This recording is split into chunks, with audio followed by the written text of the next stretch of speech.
Halo teman-teman, bertemu lagi dengan saya dalam pelajaran Matematika Dasar 1. Nah, sekarang kita lanjutkan ke bab berikutnya, yaitu bab 4 ya, tentang integral tentu. Namun, sebelum kita bahas lebih dalam tentang integral tentu, kita harus memahami dulu tentang pendahuluan luas untuk pengantar ke integral tentu ini. Nah, untuk pendahuluan luas ini, nanti saya bagi menjadi dua video, yaitu video pertama khusus untuk membahas notasi sigma yang akan digunakan untuk mengetahui luas yang kita gunakan untuk menentukan integral tentu nantinya. Oke, kita masuk dulu ke notasi sigmanya ya. Nah, di sini sebelum masuk ke notasi sigma, sebelumnya kita sudah mencari garis singgung ya, di mana garis singgung itu kita dapatkan untuk memahami turunan atau derivatif. Nah, sekarang kita akan menggunakan luas untuk memahami apa itu integral tentu. Namun, sebelum memahami integral tentu dan mencari luas ini, ada sesuatu yang kita gunakan untuk mencari luas, yaitu yang disebut sebagai sigma. Jadi, kita pahami dulu notasi dari sigma ini. Nah, di sini untuk penjumlahan deret n bilangan, yaitu A1, A2, sampai AN, itu dilambangkan dengan notasi sigma. Ini sebenarnya seperti S. Ini sigma ya. Nah, ini dibaca sigma dari I1 sampai N AI. Nah, di sini ada keunikan. Ya, dipakai istilah I gitu ya. Nah, sebenarnya kebanyakan matematikawan itu menggunakan abjad yang dekat dengan abjad akhir untuk sebagai variabel di bilangan real. Sementara untuk di bilangan bulat biasanya matematikawan itu memakai abjad pertengahan. Jadi seperti I, J, K, dan seterusnya. Sementara untuk variabel yang real biasanya dipakai X, Y, Z, dan seterusnya. Itu biasanya ya, tapi nggak harus kok. Oke, kita coba lihat ke contoh soal yang berkaitan dengan sigma I1 sampai N AI. Nah, contoh pertama, saya akan tulis di sini. Nah, misalkan saya punya sigma ya dari I1 dari I1 sampai 4 AI. Maka bagaimana cara menghitungnya? Sesuai dengan namanya, sigma itu adalah penjumlahan dari deret.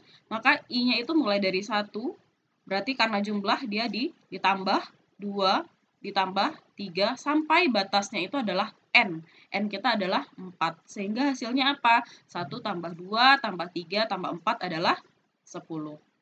Ya, bisa dipahami ya teman-teman. Nah, sekarang jika AI ini berbentuk kuadrat, bagaimana dia? Sigma I 1 sampai 5 misal. Sampai 5 dengan AI-nya itu adalah I kuadrat. Maka I-nya itu berjalan dari 1 sampai 5 ya. Berarti di sini menjadi 1 kuadrat ditambah 2 kuadrat ditambah 3 kuadrat ditambah 4 kuadrat ditambah 5 kuadrat. Jadi kita akan berhenti di 5. Kenapa? Karena di sini N-nya itu dibatasi sampai 5. Oke, kalau ini dihitung 1 kuadrat 1 tambah 2 kuadrat 4 tambah 3 kuadrat 9 tambah 4 kuadrat 16 tambah 5 kuadrat 25, maka ini hasilnya adalah 55. Gampang ya? Nah, misalnya apakah variabel itu selalu I? Tidak. Berarti bebas. Tapi kebanyakan yang seperti saya bilang tadi, biasanya kalau bilangan bulat itu dia cenderung, matematikawan itu cenderung menggunakan abjad pertengahan. Misalnya I, J gitu ya. K. Misalkan di sini J 1 sampai 100 ya. JI kuadrat. Maka di sini adalah 1 kuadrat tambah 2 kuadrat tambah 3 kuadrat dan seterusnya sampai 100 kuadrat. Oke? Oke, kita lihat ke contoh soal lainnya.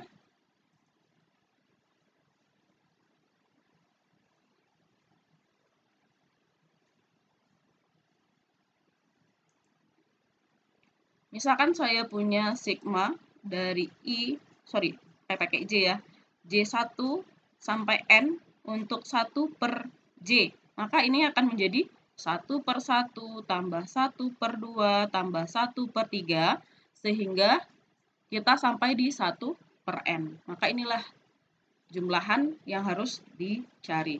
Kemudian misalnya saya punya K sama dengan 1 sampai 4. Sampai 4 dengan rumusnya K per K kuadrat tambah 1. Sehingga ini bentuknya menjadi 1 per 1 kuadrat tambah 1 tambah 2 per 2 kuadrat tambah 1 tambah 3 per 3 kuadrat tambah 1 tambah 4 per 4 kuadrat tambah 1.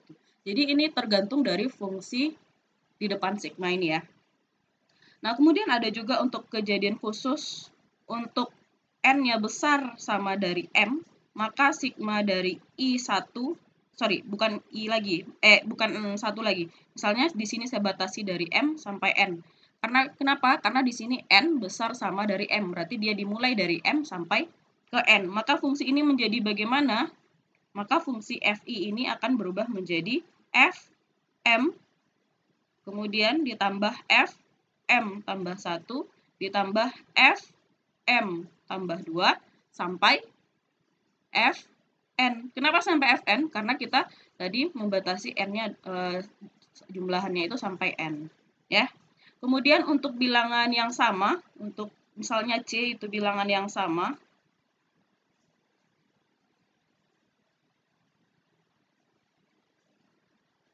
maka berlaku seperti ini. Misalnya sigma I1 sampai N, C, CI gitu ya. Maka ini artinya adalah C tambah C tambah C tambah C sampai sebanyak N. Ya. Sehingga ini bisa kita buat rumus umumnya untuk sigma I1 sampai N, C, maka rumusnya adalah N kali C. Nah, ini teman-teman perlu ingat ya.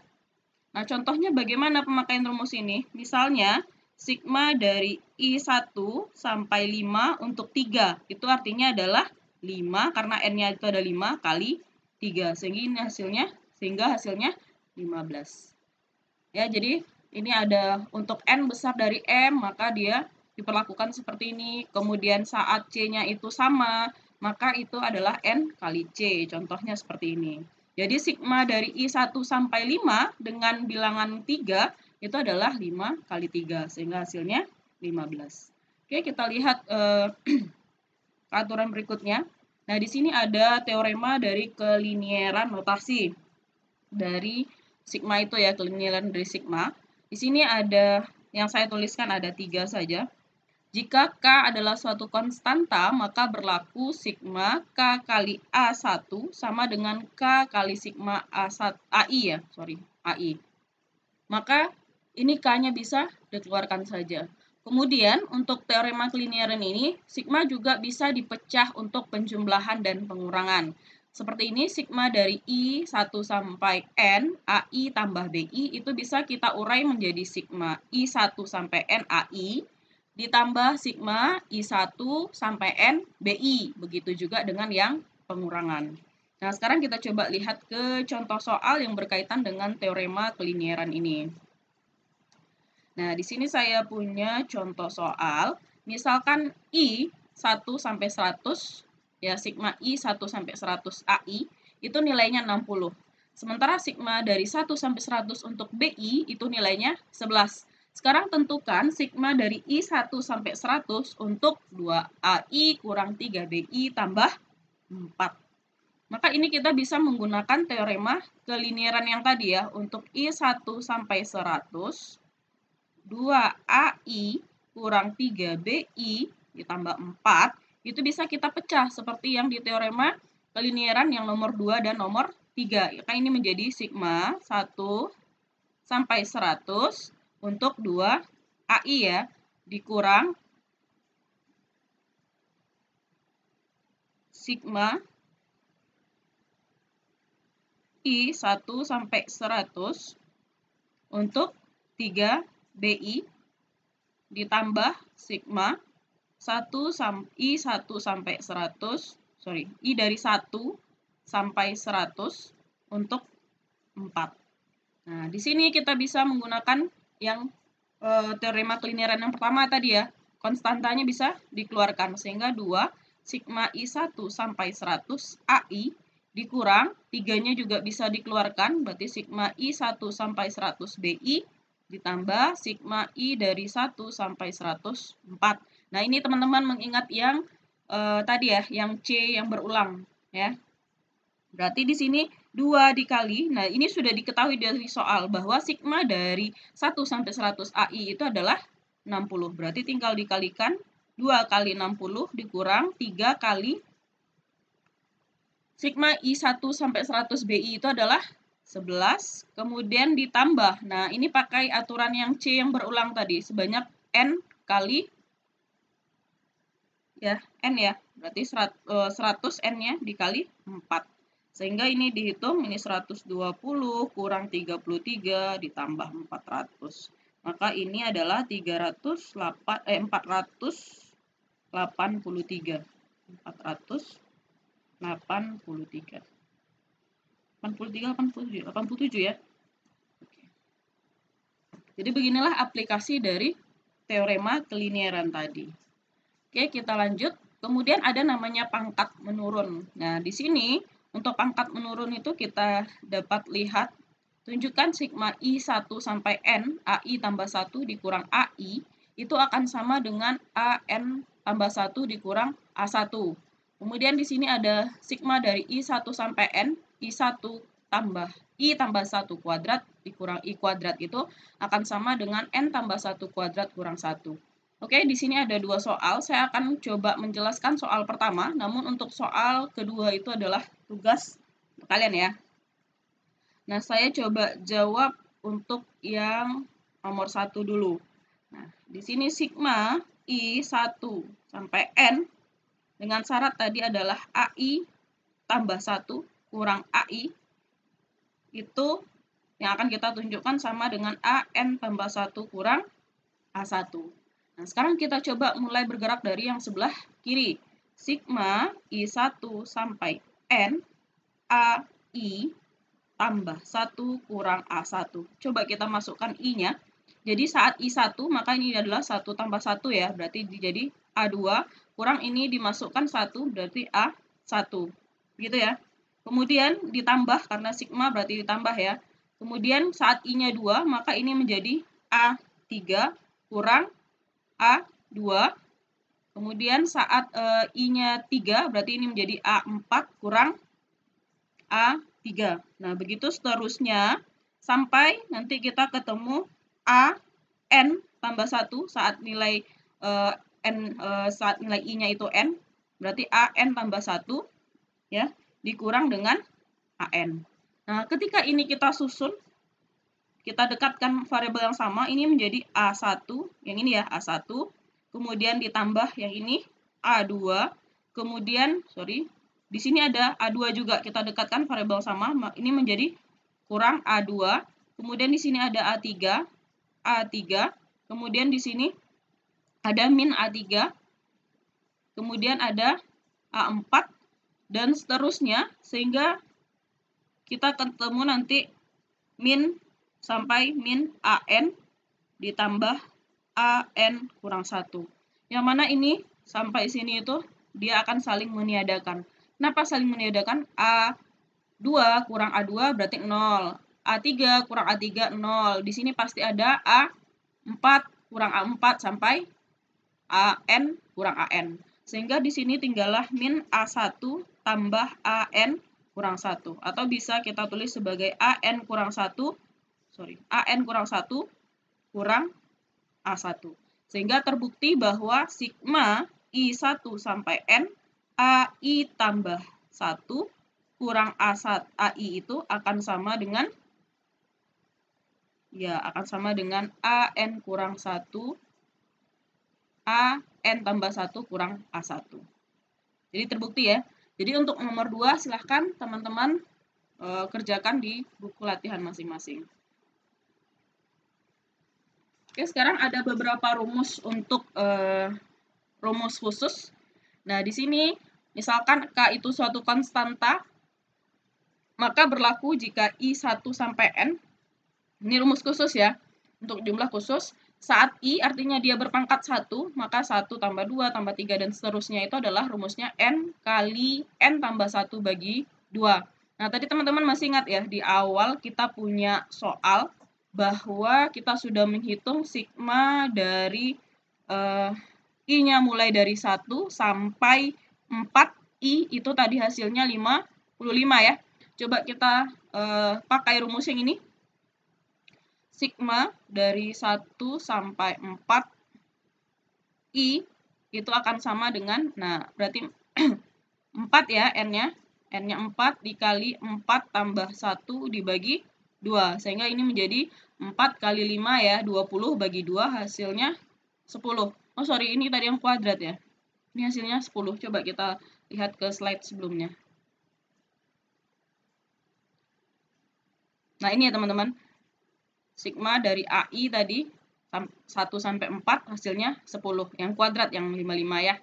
Coba kita cek yang kuadrat sekarang. Ini hasilnya 10 ya. Yang kuadrat tadi adalah saat sigma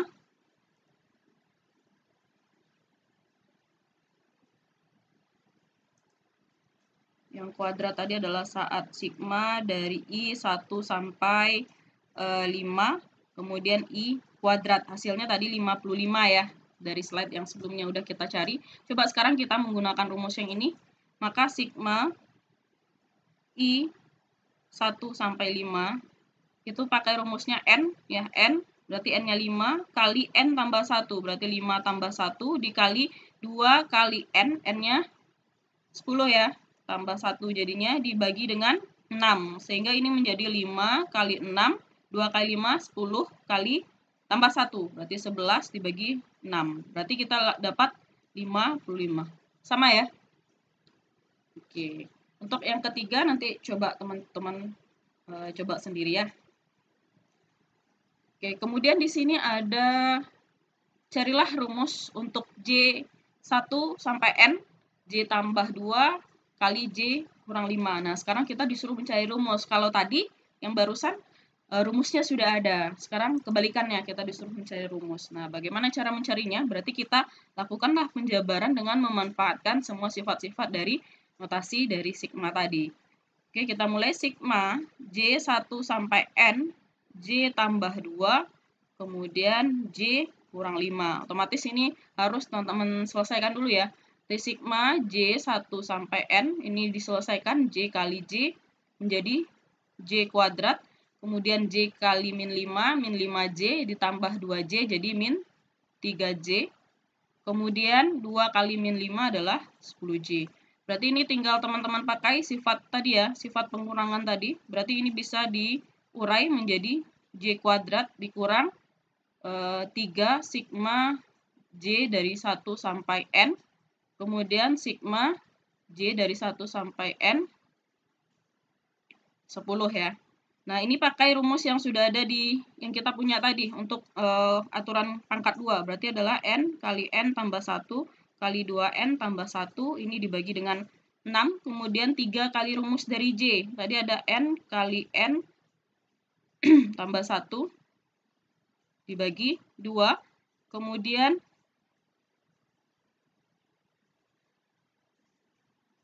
dikurang dengan sigma dari ini tadi, yang perkalian bilangan yang sama. Berarti ini adalah 10N. Ini silahkan teman-teman coba operasinya, sehingga nanti bisa didapatkan N per 6 kali 2N kuadrat tambah 3N kurang 1, 9N kurang 9 kurang 60. Atau ini bisa disederhanakan menjadi N kali N kuadrat kurang 3N kurang 34, itu dibagi dengan 3. Nah, untuk operasi yang saya hilangkan ini silakan dicoba sendiri. Nah, jadi setelah mempelajari notasi sigma itu, saya harap teman-teman bisa mempelajari notasi sigma dan bisa menentukan jumlah yang diberikan dalam notasi sigma. Yang mana nanti ini akan kita gunakan untuk membahas tentang pendahuluan luas, sehingga kita bisa memahami nanti integral tentu. Nah, untuk mengecek pemahaman teman-teman, silahkan mengerjakan soal di buku Parsel edisi 9, halaman 222, nomor 6, 8, 17, 20, dan 26. Oke, selamat mengerjakan. Terima kasih.